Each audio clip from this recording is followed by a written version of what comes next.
菲律宾向中国南沙群岛仁爱礁非法运送建筑物资，并引发海上事态后，美方不断拱火，企图刺激局势进一步升温。9号，美菲防长通话谈及南海问题及美菲军事合作。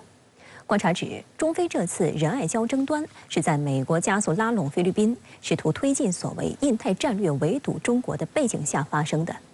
事件再次说明，美国容不得南海风平浪静。中国国防部也对此事进行了回应。就中菲仁爱礁有关问题，国防部新闻发言人吴谦8号表示，中国对包括仁爱礁在内的南沙群岛拥有主权，这有着充分的历史和法理依据。吴谦提到，近一段时间以来，菲方违背承诺，企图向非法坐滩的军舰运送用于维修加固的建筑物资。吴谦呼吁菲方信守承诺，立即停止一切挑衅行为。中国外交部在8号也提及，菲方多次明确承诺拖走在该礁非法坐滩的军舰，但24年过去了，菲方不但未拖走该军舰，还企图对其大规模维修加固，实现对仁爱礁的永久占领。值得注意的是，菲律宾国家安全委员会助理总干事马拉亚8号宣称，菲方没有做出任何将菲海军登陆舰马德雷山号从其坐滩的仁爱礁移走的承诺。今天菲律宾总统府发言人说，小马克西总统表示，他对菲方有承诺要把这个搁浅的军舰拖走，这样一个事并不知情。他说，据他们所知，菲方并没有这样的承诺。仁爱礁是南沙群岛的一部分，隶属海南省三沙市。1999年5月8号，北约轰炸中国驻南联盟大使馆。次日，菲律宾派出2战时的美军旧船马德雷山号坦克登陆舰，故意搁浅在仁爱礁礁盘，声称船底漏水，从此开始长达24年的坐滩。中国南海研究院海洋科学研究所副所长陈香淼在接受北京日报采访时介绍，2016年时任菲律宾总统杜特尔特就职后，中菲关系转圜，两国就仁爱礁问题达成了临时性特殊安排。在这份君子协定中，双方约定：第一，出于人道主义考虑，中方允许菲方为驻守在坐滩军舰上的人员进行不定期补给；第二，补给必须经过双方沟通，并经中方检查确认补给船未搭载除人道物资外的其他物资；第三，菲律宾不能派军舰或海警船进入仁爱礁西湖内。仁爱礁的问题实际上存在了很久，实际上我们在过去一段时间一直说对它进行了这种临时性的特殊安排，我们并没有把这个军舰拖走，而是说允许它进行一些人道主义补给。但自去年起，菲方就开始小动作不断。根据公开报道梳理，菲方开始企图在不通知中方的情况下，向非法坐滩军舰运输物资，其中夹带钢筋和混凝土等违规建筑材料，企图加固严重风化的马德雷山号，阻止其倒塌解体的自然趋势。有观察指出，菲方的目的是将仁爱礁坐滩军舰打造成海上半固化堡垒，这完全违背该国政府先前所作承诺，等于是故意制造事端。那么包括这个船只运输啊，实际上他们同时还携带了很多拍摄的材料，然后要把这些东西都曝光，实际上就是现在的这个事态更加的这种复杂化，然后也扩大化。深圳卫视注意到，中国驻菲律宾大使馆透露，今年以来，中方陆续向菲方提出包括管控仁爱礁局势在内的多项涉海倡议，一直在等待菲方反馈，但菲方完全无视，执意向仁爱礁坐滩军舰运送建筑物资。在此情况下，中方不得不做出必要反应，中国海警依法采取了警示性执法措施。菲律宾军方已经表示说，在未来的2个礼拜会派送2个吨位更大的护卫舰来护送这些补给，叫这个事件会继续发酵，在短期内可能会升级为更为复杂。值得警惕的是美方的介入。美国国务院在事发当天就威胁称，事件将触发美菲共同防御条约第4条作出的共同防御承诺。外界注意到，这一条款自从1951年签署以来从未被触发。2018年，美国还曾表示对南海问题采取中立态度，但2023年2月，美国国防部长奥斯汀首次提到这一条款。8号，奥斯汀和菲律宾防长特奥多罗进行了通话。五角大楼发言人通报称，两国防防长讨论了最近在南海发生的事件。奥斯汀声称对中国采取的所谓危险军事行动表示关切。此外，两国防长还重申了美菲联盟的稳固性，并承诺加倍致力于加强双边培训、互操作性和对菲律宾武装部队现代化的支持。菲律宾的反应也高度配合美方。菲律宾国家安全委员会助理总干事乔纳森·马拉亚5号就曾宣称，该国计划在2023年年底前与美国在南海开展联合巡逻行动。随着仁爱礁事件的发生，有可能菲美在南海联合巡航的这个时间会推前，同时在美国主导也加强了菲律宾跟国西方联盟的军事合作。那在亚洲嘛，目前美国也在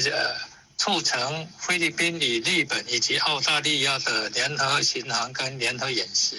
有可能都会加速这个速度。近年来，美国印太战略不断强化对中国的战略围堵，而菲律宾被美方认为是其所谓第一岛链的关键一环。菲律宾北端距离台湾岛仅约200公里，其中的巴士海峡扼守中国海军进出太平洋的重要战略通道。在菲律宾军增开放给美军的4处军事基地中，有3处就朝向台海方向。因此，拜登政府在非政府换届之际，采取各种手段极力拉拢。美国对于这个南海问题的这个介入，我觉得实际上它是非常长期的。到它这个印太战略这个提出，希望菲律宾在南海问题上，能够更加的活跃或者更具挑衅性。那实际上的根本目的上，实际上是还是为了打造成一个围堵中国的一个这种包围网。实际造成的情况就是这个地区这种军事化，然后包括它这种司法化，那么包括实际上它这种舆情化的态势非常的严重。实际上还是比较大的消耗了中国的这个外交上的一些资源。香港大公报指出，美方正利用仁爱礁事件来离间中菲关系，甚至中国与南海沿岸国家关系的企图十分明显。抱着阻碍中菲关系发展的目的，美方接下来可能还有一些后续动作，比如通过与菲律宾共同巡逻等行为刺激紧张局势，强化美菲军事合作。央视9号发表国际锐评指出，这次仁爱礁事件再次说明美国容不得南海风平浪静，他的黑手伺机就要搅浑水。菲方应该意识到，如果被美国当枪使一味放大与中方的海洋争端，甚至让他绑架中菲关系，绝不符合自身利益，也会破坏地区和平和安全。我们还是希望有关方能够冷静地坐下来，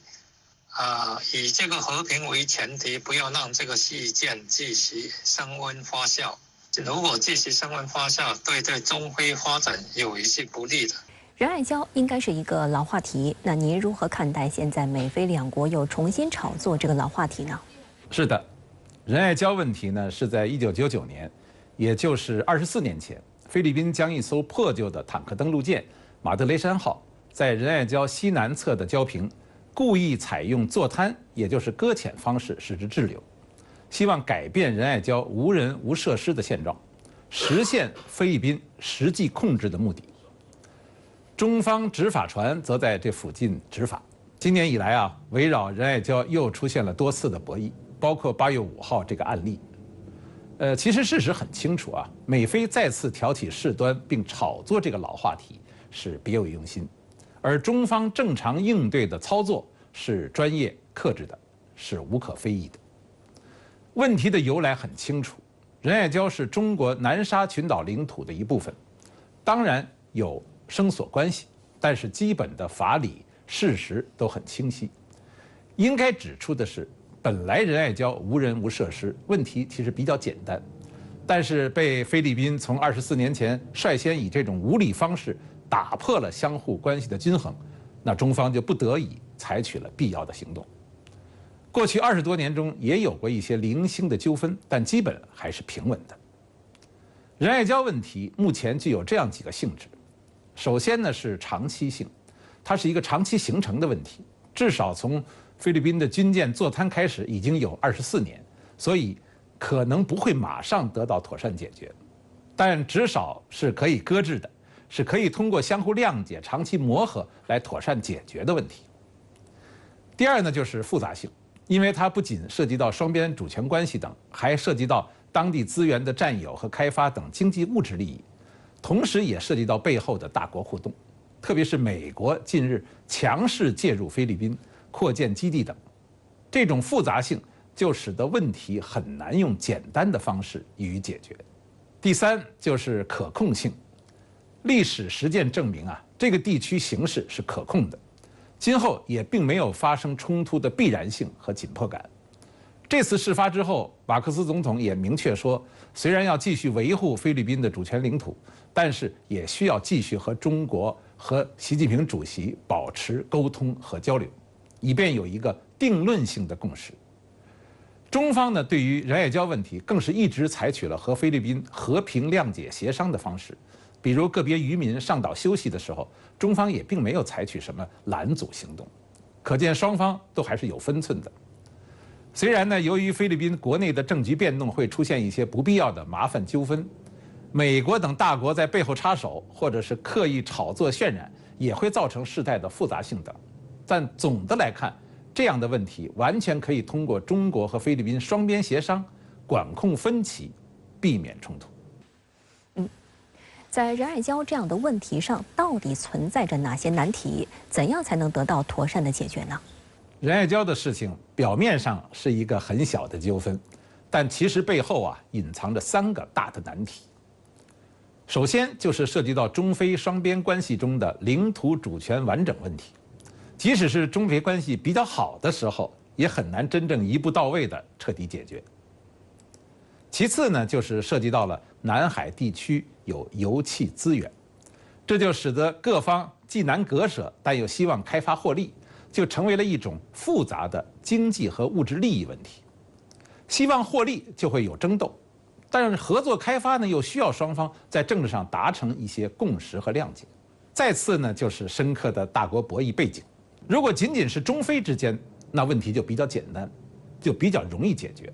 但是有了这些大国博弈的背景，就使得问题复杂化、国际化，这也是显而易见的一个事实。针对这3个大难题，我们应该分类管理、对症下药，同时统筹兼顾、协调对应。针对所谓资源开发等经济物质利益问题，可以采用中方一直强调并得到相关方认可的搁置争议、共同开发的方针。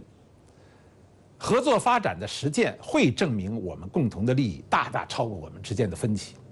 在这样的磨合当中呢，逐渐形成命运和利益的共同体。很多人都认为啊，油气资源是引发矛盾的一个负面因素，但我们也可以通过努力使它变成一个我们加强合作的正面因素。那么，针对所谓主权领土争议问题，这确实是一个零和性的难题了啊。但是呢，我们可以采取和为贵、忍为高、谈为上、信为先的方针。和为贵就是不冲突，忍为高就是相互都要增大战略的忍耐力，谈为上就是无论什么情况都坚持以谈判为主，最后是信为先，就是谈了之后要诚信守诺。由于中国在南海争议中始终秉承上述和平谅解的建设性态度，所以各方才达成了南海行为准则。我们各国的和平发展合作是个大主题，我们之间不是只有几个小岛的纠纷，即使有些纠纷呢，那也是可以搁置的。实践证明，南海虽时有波澜，但是建设和平之海、合作之海是完全可能的。虽然美国是域外大国，但是美国自己认为呢，它有介入的机会。在中国周边有很多类似的情况。中美之间怎样才能找到一个最妥善而且有系统性的设计和安排，这也是一个长期的课题。美国国会日前通过美台21世纪贸易倡议首批协议实施法案，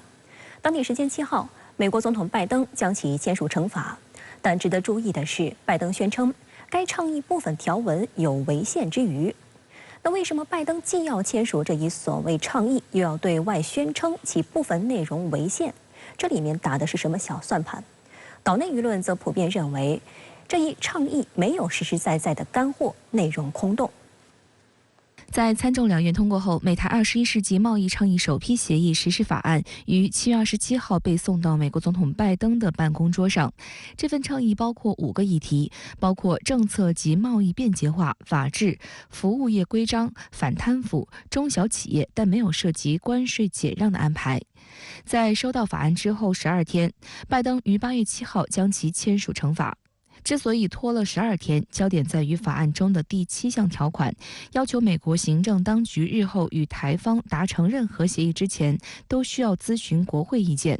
拜登方面认为这侵害了总统的权利。拜登强调，美国政府与境外伙伴谈判是宪法赋予总统的权利，美国行政当局将视其为不具约束性。而现在，国会却试图给拜登套上一个紧箍咒。拜登对媒体表示，这是违宪。换言之，拜登对法案涉台内容没有异议，但对国会想横插一杠表示不满。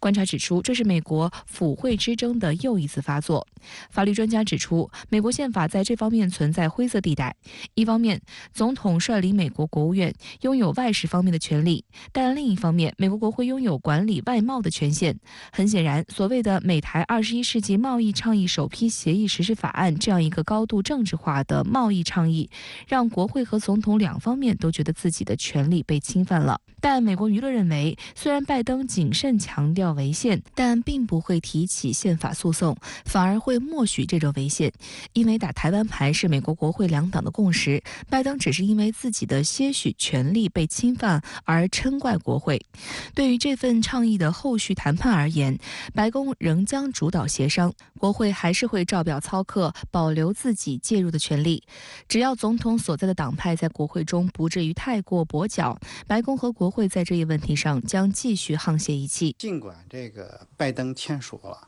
但是拜登也感觉到，就是美国国会这种咄咄逼人的向这个白宫夺权的这种态势，让他感到了压力。所以说，他就强调呢，这个法案极有可能是违宪的。他实际上是不乐见美国国会过分的插手台湾问题，给美国行政当局施加那么大的压力。针对所谓倡议，中国外交部和商务部此前已多次表示坚决反对，敦促美方停止任何形式的美台官方往来，不得与台湾商签具有主权意涵和官方性质的协议，不得借经贸名义向台独分裂势力发出任何错误信号。民进党当局对拜登将倡议签署成法视为重大政绩。现实问题是，冲在地缘政治角力前线的台湾地区，如果真心想寻求加入各种贸易协议，关键在于改善两岸关系。对这份协议最不买账的是台湾商界，他们指出这份所谓倡议甚至连协议都不是。换言之，美方实际上更多在进行的是政治宣示，其内容也不具备强制约束力。更令岛内商界不满的是，倡议没有包含任何关税减让、市场开放的条款。有岛内舆论直言，这对台湾企业扩大对美出口没有实质性帮助，叹息民进党白白让岛内民众吃了几年含瘦肉精的美国猪肉。民进党内部有人质疑，由于与美国的关系不对等，美国企业恐怕将借这份倡议获利，进一步挤压台湾本地农业的生存空间。民进党籍民代洪申翰举例称，台湾与新西兰签署的经济合作协议将于2025年生效，将严重冲击岛内鲜奶的自给率。一旦美国鲜奶再大举抢占台湾市场，台湾乳牛产业将捉襟见肘。外界注意到，在此前岛内的质询会议上，民进党当局有关部门声称，这份所谓倡议比 CPTPP 的标准更高，因此可以借此推动日后加入 CPTPP。但英国广播公司在报道中指出，事实上，台湾宣称要加入 CPTPP 已经被 CPTPP 成员国视为一个难题。经贸领域没有实质让利，但美方对军事方面的勾连却十分强势。值得警惕的是，美国跨党派众议员近日提出了一项涉台恶法，透过实力促进台湾和平法案，要求美国政府优先处理对台军售案，并宣称要修改所谓与台湾关系法，冻结停止限制售台武器须为防御性质的条款，图谋未来向台湾出售进攻性武器。根据岛内媒体此前统计，累计未交付的美国对台军售已经高达190亿美元，这成为美国国会一些政客企图增加对台军援的借口。就在最近，白宫宣布对台提供3.45亿美元军援，这是拜登首次动用总统提取权，从五角大楼的武器库中选择性补充台军装备库。美联社援引2名美方消息人士的话称，其中包括便携式防空系统、情报和监视能力、枪支和导弹以及军事训练等服务。它的目的很简单，就是要加大武装台湾的力度，那么甚至呢就不惜将来引发一场重大的台海危机，他要为这个要做准备。那么这就说只有形成这样的舆论，那么他才有机会去加大对台湾向台湾出售武器的这样力度。在美国的不断煽动下，日本也对插手台海局势蠢蠢欲动。近年来，日本改变了过去不公开插手台湾问题的默契，频频释放挑衅信号。7月，日本防卫副大臣井野俊郎接受英媒采访时宣称，如果中国大陆对台动武，日本很有可能向台湾提供某种支持。7号至9号，日本前首相自民党副总裁麻生太郎率团窜访台湾。麻生在8号的讲话中大肆炒作台湾问题，他延续了安倍晋三提出的台湾有事就是日本有事的说法，妄称地区局势正从平常时期转变为非常时期。他多次使用战争这个词语，声称应立足于战，强化威慑，并叫嚣称这是一种战斗的意志。据台媒报道，窜台期间，麻生与岛内主要政治人物会面，7号还到李登辉坟前拜鬼。他实际上想打台湾牌，借台海危机渲染台海危机，来加紧日本重新走向军国主义这样一个道路。外交部发言人9号回应表示，中方已就此向日方提出严正交涉，予以强烈谴责。日本个别政客不顾中方坚决反对，执意窜访中国台湾地区，并大放厥词，渲染台海局势紧张，挑动对立对抗，粗暴干涉中国内政。此举严重违背一个中国原则和中日4个政治文件精神，严重践踏国际关系基本准则。发言人说，日本政客窜台言必称战，摆出唯恐台海不乱的架势，是想把台湾民众推向火坑。中国早已不是1895年签订马关条约时的清政府，日本个别政客又哪来的资格和底气在台湾问题上说3道4？中国驻日本大使馆发言人9号针对麻生言论表示，这是自不量力、胡言乱语。台湾是中国的台湾，解决台湾问题完全是中国内政。如果日方一些人执意把中国内政事务同日本的安全保障捆绑在一起，将再次把日本带入歧途。日本防卫省7月底发布新版防卫白皮书，增加7大领域的防卫支出，谋求根本性的增强防卫力量。紧接着，又有消息人士透露，日本防卫省计划将2024年度防卫预算申请额度提高到创纪录的7万亿日元。实际上，按照日本政府的计划，最近5年每年的防卫费增幅都将超过20%，是全世界增幅最高的国家。日本修宪扩军的借口很多，甚至包括台湾问题。防卫费急速膨胀，他们最急于推动的项目有哪些？来看报道。据日本共同社8号援引相关人士消息，日本防卫省正在协调8月底汇总的2024财年预算申请，拟提出创新高的至少7万亿日元，约合人民币3527亿元的防卫费预算额。日本政府去年修改了安保3文件，提出比照北约标准，在未来5年内将防卫支出占国内生产总值的1%提高到2%。这意味着5年内防卫费翻一番，到2027财年将达43万亿日元，届时日本将会成为世界第3大防卫费开支国。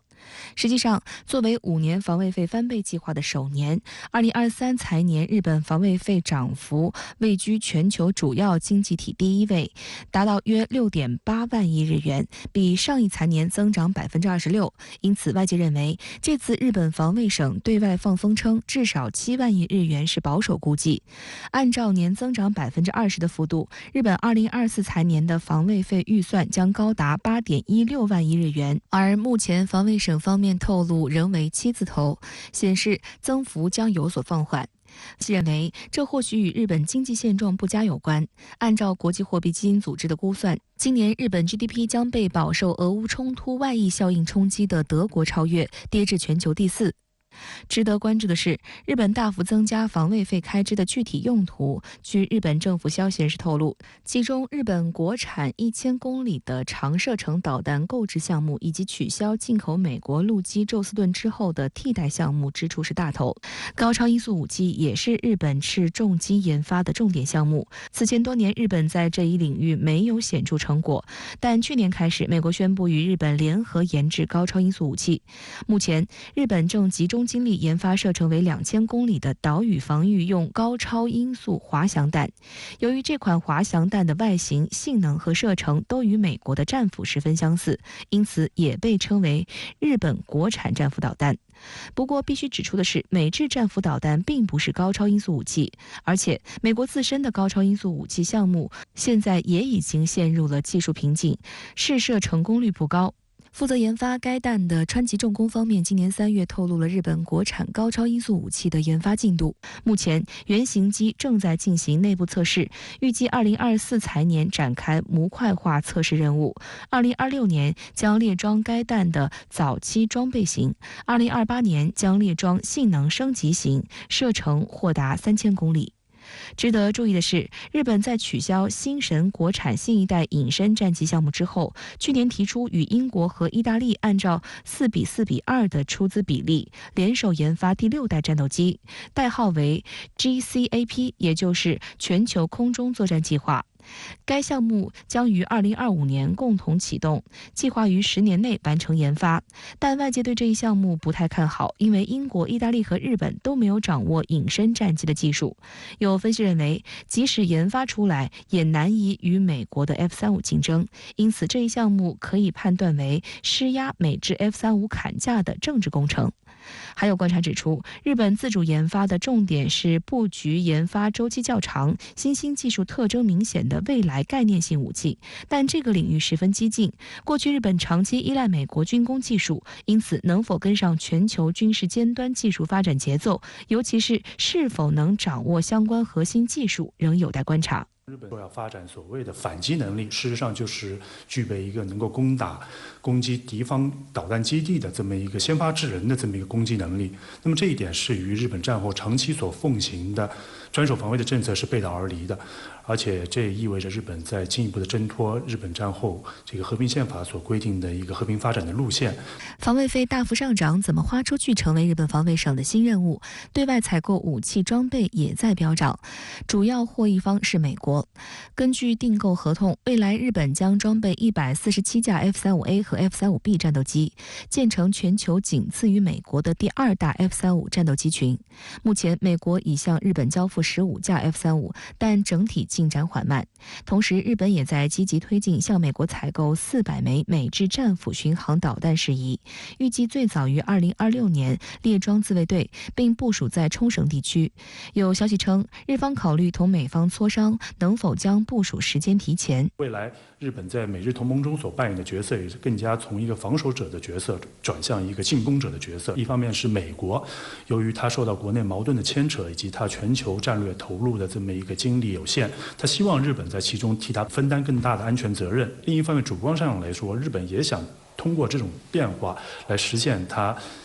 推动修宪强军的这么一个国内政治议程的目标。日本2023年版防卫白皮书首次将中国定位为日本前所未有的最大战略挑战。在其强化防卫力的7大领域中，防区外防卫能力是日本妄图为介入台海事务做充分准备的关键谋划。日本它对于台湾还有一种错误的一种殖民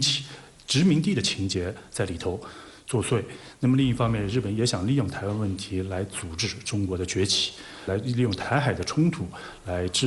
为他的强军扩武来制造借口，那么进一步的服务于他突破战后军事禁区，争当军事政治大国地位的这么一个国内国外的这么一个政治目标来服务。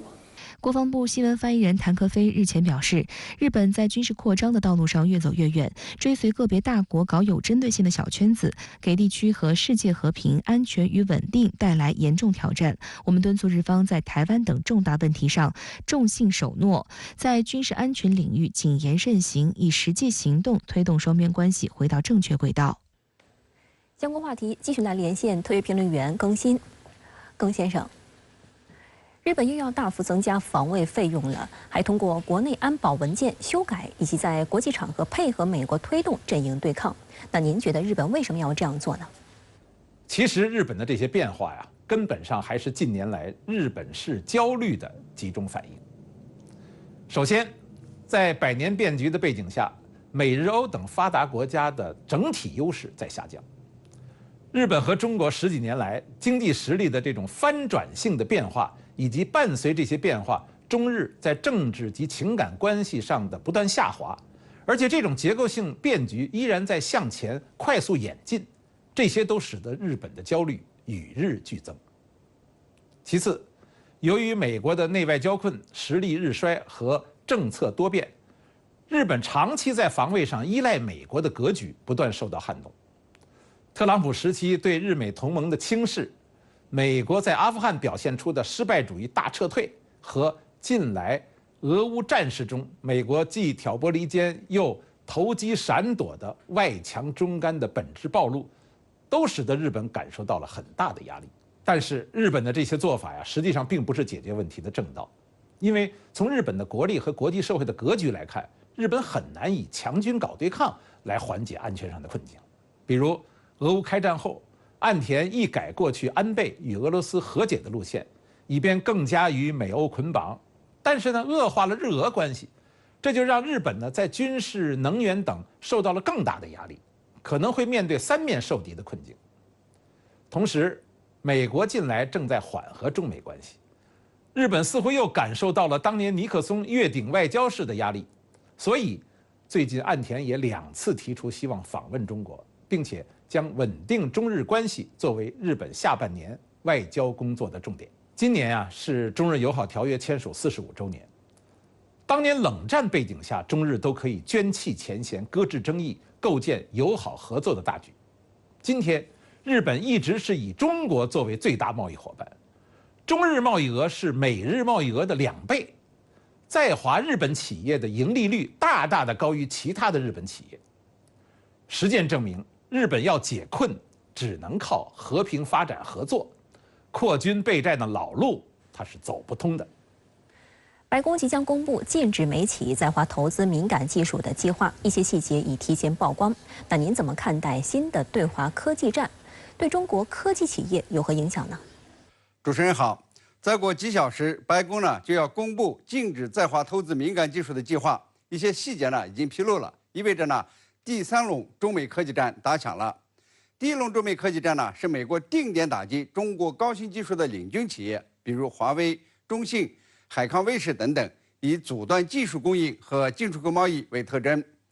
第2轮中美科技战呢是美国对华进行先进芯片和技术先令，企图呢阻止中国半导体产业和先进制造业的发展。这第3轮科技战呢，则是针对美国企业的投资限制。由于这次投资限令呢是刀刃向内，是针对美国企业的，所以呢，拜登政府的新政令呢是精心算计、量身定做的，只针对那些营收一半来自量子计算和人工智能的中国企业的投资。像阿里巴巴和腾讯等大公司呢，虽然有人工智能的业务，但是多数收入来自于其他的渠道，所以美国企业呢仍然可以投资。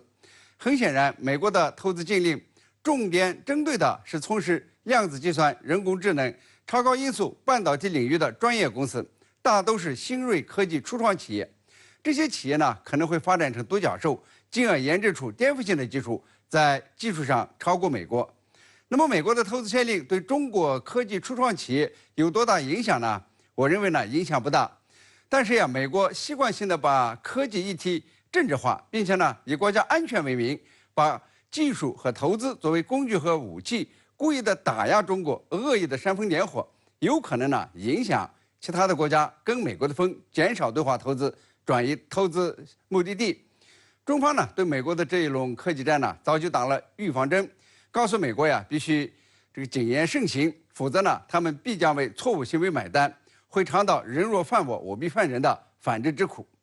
除了对华投资设限外，美国一些政客还在为中国造的蜂窝通信模块和电动汽车担忧。那您认为中美科技战还将怎样延烧呢？美国的对华科技战有3个方面：一呢是通过技术出口的限制，阻碍中国的半导体和先进制造业的发展；二呢是通过投资设限，设法呀把中国的科技初创企业呢扼杀在摇篮中，无法壮大，超过美国；三呢是通过贸易限制，不让中国的科技产品到美国及海外市场，只能局限在中国市场。这几个方面呢，美国都在展开，但是中国的制造业终究呢是蒙雷齐全，其他地方是无法替代的。所以呢，美国以前的脱钩断链呢，现在呢稍稍缓和成了一下，变成去风险。既然中国的技术创新难以阻挡，那么美国今后在科技战上恐怕呢会设法限制中国技术产品的出口。这样的事呢，他们已经干过了。你比如说呀，拆除华为5G 通讯系统，美国花了额外的30亿美元，英国跟风要在2027年前啊拆除华为系统，不仅呢要多花130亿英镑的巨款，还一下子呢就把英国移动通讯打回到了3G 时代。德国现在呢正在热议，如果德国铁路拆除华为通讯设备，需要高达4亿欧元的更换成本，华为设备是拆除呢，还是要继续保留？这些前车之鉴呢，已经给美西方的政客上了一堂课，但是他们似乎呢总是不长记性，又在鼓噪要限制中国企业制造的蜂窝通讯模块，说什么中国呢会实施远程监控。看到中国的电动车出口强劲，有西方政客呢就在鼓噪中国电动车呢可以充当间谍工具，可以向中国传输数据什么的。现在啊，美国政界有种病叫做风中必反。治好这种病呢不太容易，所以啊，中国企业得实时的提防美国政客发病，尽可能减少对自己的损失，并且呢努力扩大和保住海外市场。据外媒报道，美国白宫最快将在当地时间9号公布禁止美国公司在中国投资敏感技术的细节。不过，知情人士透露，正在制定中的美国对华投资限制令或有选择性的放宽，划定打击范围是为了降低自刀风险。那么哪些领域的中国企业将最受伤呢？来看详细分析。据路透社的报道，美国政府消息人士称，白宫最快将当地时间8月9号公布禁止美国公司在中国投资敏感技术的细节。知情人士称，相关的投资限制令或只针对至少有1半营收来自量子计算和人工智能等先进科技领域的中国企业。英国金融时报的报道认为，美国此举是想要限制中国获得半导体、人工智能和量子计算等领域的美国技术。彭博社分析认为，营收门槛的限制实际上是划定了打击范围，主要是限制美国资本对中国科技研发阶段的投入，中国的初创企业将会受到较大的冲击。而阿里巴巴和腾讯这类有人工智能业务，但是主要营收来自其他领域的大公司，仍然可以得到美国私募股权基金和风投公司的投资。那拜登政府呢，把对华科技竞争呢视为中美战略竞争的牛鼻子，认为如果谁掌握了这个先进或者前沿技术的优势，就能够赢得了中美战略竞争的最终的胜利，来全方位的来防止所谓的美国的高科技呢流向中国，来阻碍中国的科技进步。美国众议院美中战略竞争特别委员会是美国本次拟出台的对华投资限制令的重要推手。该委员会主席麦克加拉格尔给拜登写信，敦促拜登将对华投资限制扩大至股票和债券。他还称，在美国估计达1.3万亿美元的对华投资中，相当大的一部分资助了与中国军队有关的实体。值得注意的是，美中战略竞争特别委员会于今年1月成立，其所谓的职能就是调查和提交关于中国经济、科技与安全发展及与美国竞争的政策建议。该委员会没有制定法律的权利，其以政治议程绑架经济议题的政策思路并不符合美国企业的利益。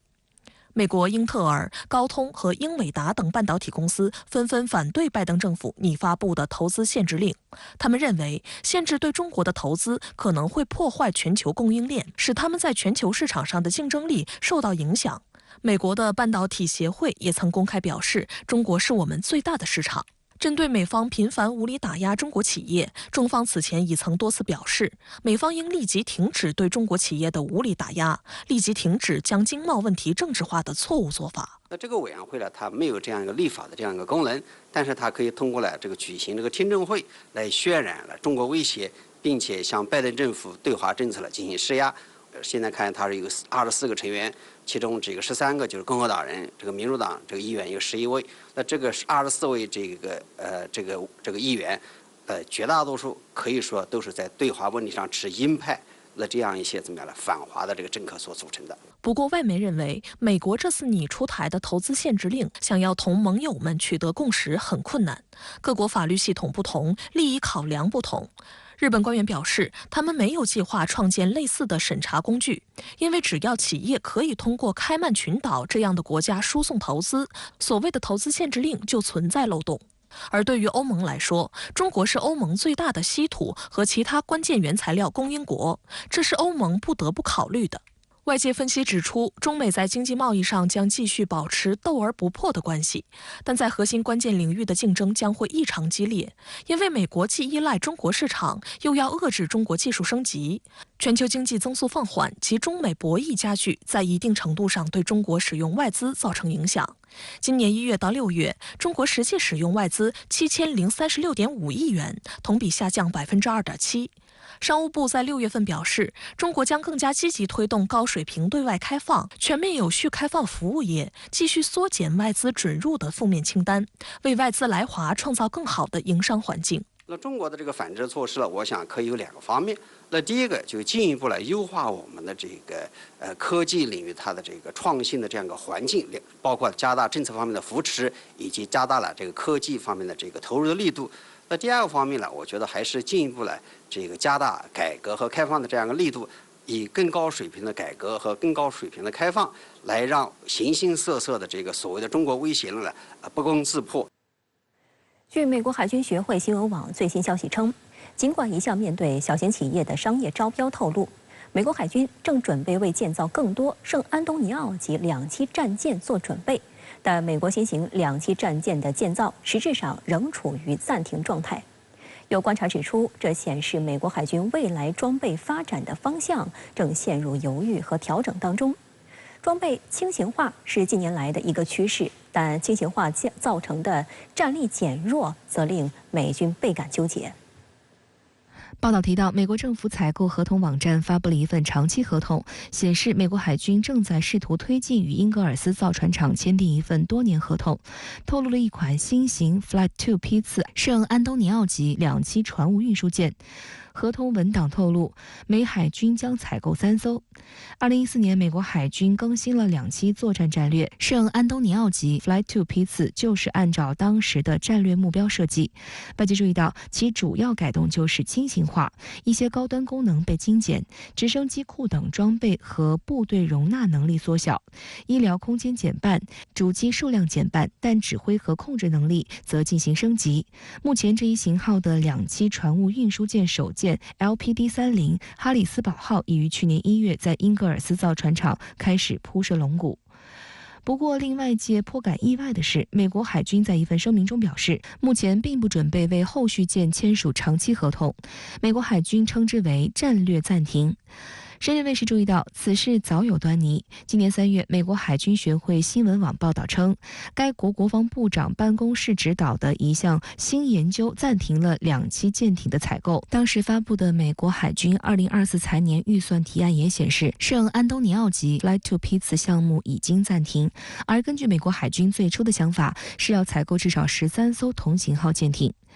深圳卫视特约评论员石红表示，暂停圣安东尼奥级 Flight II 批次项目的最大原因就是美国海军对于低配版的圣安东尼奥级并不满意。它之前呢之所以降档，是因为呢好批钱嘛，因为呢像美国海军要提出来这种建造计划的话，那需要美国议会呢给批钱，但是呢，要把这个价格呢搞得太高的话啊，美国议会呢现在不容易给他批，所以呢他之前是降档。但是我们现在也都知道嘛，美国在搞所谓的大国竞争嘛，他对于舰艇的这个性能啊提出来更高的要求了。那之前的这种降档版呢，显然是不能够满足它的要求的，所以啊，它现在也就不想要这种降档了。值得注意的是，2023年5月，美国派出一支由3艘军舰组成的编队前往苏丹港执行撤侨任务。美国媒体指责其反应迟缓，撤离人数有限。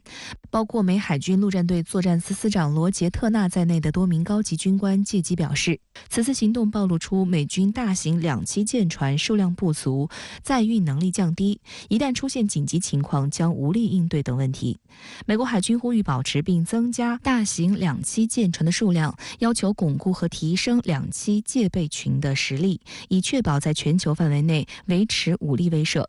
近年来，美航母战斗群和两栖戒备群经常赴印太区域展开任务。根据美国海军的设想，在海上长期保持至少2个两栖戒备群，并能够在短时间内迅速部署5个两栖戒备群，还要为演习、训练等活动预留一定数量的大型两栖舰船。2022年，美国海军陆战队和海军确定了31艘大型两栖舰船的最低需求。根据部署要求，一个标准的两栖戒备群由1艘两栖攻击舰和2艘两栖船务运输舰或登陆舰组成，可运送约2200人。当前，美军拥有31艘大型两栖舰船，包括9艘两栖攻击舰以及22艘两栖船务运输舰或登陆舰。今年上半年，美国号和马金岛号两栖攻击舰分别率领1个两栖戒备群在亚太地区活动，基萨奇山号两栖攻击舰率领1个两栖戒备群在大西洋海域活动。未来至少还有2艘美国级两栖攻击舰和3艘圣安东尼奥级两栖船务运输舰将陆续服役，进一步强化美军的战略威慑能力。但美国媒体认为，美国实际上不需要这么多的两栖战舰。首先，大型两栖舰船不适应未来战争需求，这类舰船原本用于大国竞争中的快速兵力运输，但目标大、航速慢，且对远程高精度反舰导弹的防御能力较弱，难以独立执行任务，不适应未来战争对快速转运的需求。其次，大型两栖舰船不适应新战略需要。自2019年起，美海军陆战队开始筹划分布式海上作战战略，并于2020年3月首次提出滨海作战团概念及与之配套的轻型两栖舰船计划。为实现作战目标，美海军陆战队需要装备35艘轻型两栖舰船。外界认为，最重要的原因是美国缺钱。虽然军费连年攀升，但美国海军提出的如此大规模的大型两栖舰船显然成为吞金兽，将严重挤占海军自身的航母、空军的 F-35以及陆军的战略核导弹升级项目的经费。而且，美国实际上很多年没有实施两栖登陆作战，但一艘现有两栖舰船的维护费就高达1.5亿美元，因此显得格外不划算。石洪认为，美国海军方面十分重视两栖作战，这是源自2战的经验。美国海军目前仍然想实现全球投送的目标，但在建造什么样的两栖战舰方面，美国海军内部以及与五角大楼则进行着激烈的博弈。一个现实问题是，未来战争到底是靠大型还是小型两栖舰船，仍然令美军高层十分纠结。而即使是轻型的两栖舰船，仍然耗资不菲。石洪认为，这方面的纠结揭露了一个事实，那就是美国遇到的最大问题其实是它的国力以及难以支撑其全球霸权的战略。这个问题呢，如果不解决，美国呢在舰船发展方面以及呢在军事战略方面呢，还会继续纠结下去的。也就是说，美国要想呢不纠结，要想形成一种比较良性的循环，那应该呢是放弃它的这种霸权思想，否则的话。在始终维持霸权的话，那美国呢在军事方面的投入只会越来越大，那就是穷兵黩武这种穷兵黩武对任何一个国家来说都是不可承受之重啊。实际上，美国海军半途而废的项目不少，例如前些年受关注度很高的滨海战斗舰，被宣称将用于未来战争，但相关订单后来被砍掉。目前服役的滨海战斗舰也很少被关注。近年来，美国海军还宣布发现了一些结构性缺陷，透露出不想要滨海战斗舰的信息。美国海军订单不稳，造成美国造船业的严重损失。据统计，自2000年以来，已经有超过2万名骨干技术人才流失。